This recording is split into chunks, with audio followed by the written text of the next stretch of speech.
By Kumar Sanjay.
अपनो तो घूमे जालू मेठी के बाजार हो, हम जे कहीं तो गुस्सा करेलू बेकार में।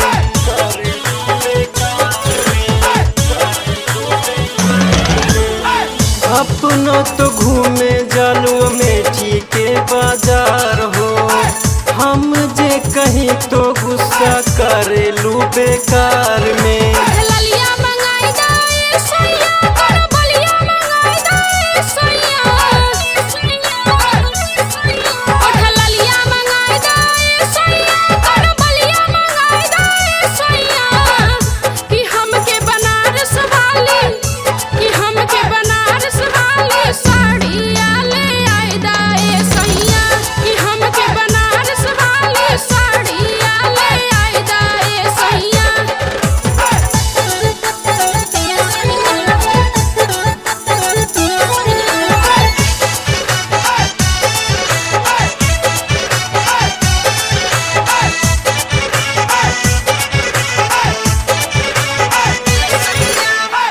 कुटियागंज फेमस बाड़े तू के हम घुमाई देव, वहीं जाके चाट समोसा तू के हम खियाई दे।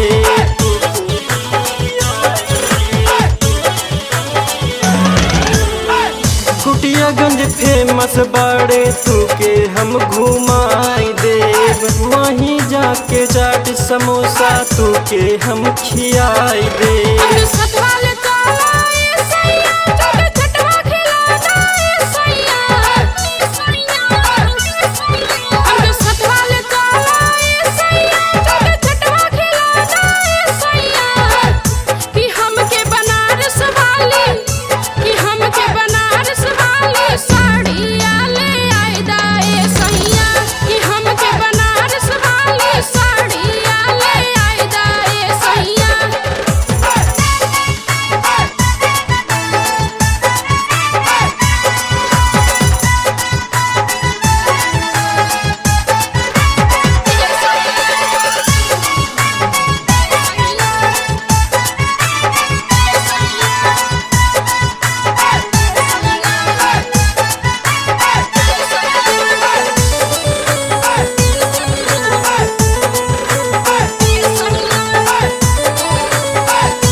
वही जगह मेला फेमस चल के हम घुमाई दे, सलवन टाकीज में चल के सिनेमा हम दिखाई दे।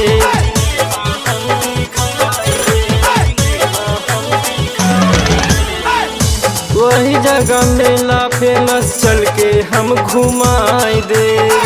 सलवन टाकीज में चल के सिनेमा हम दिखाई दे।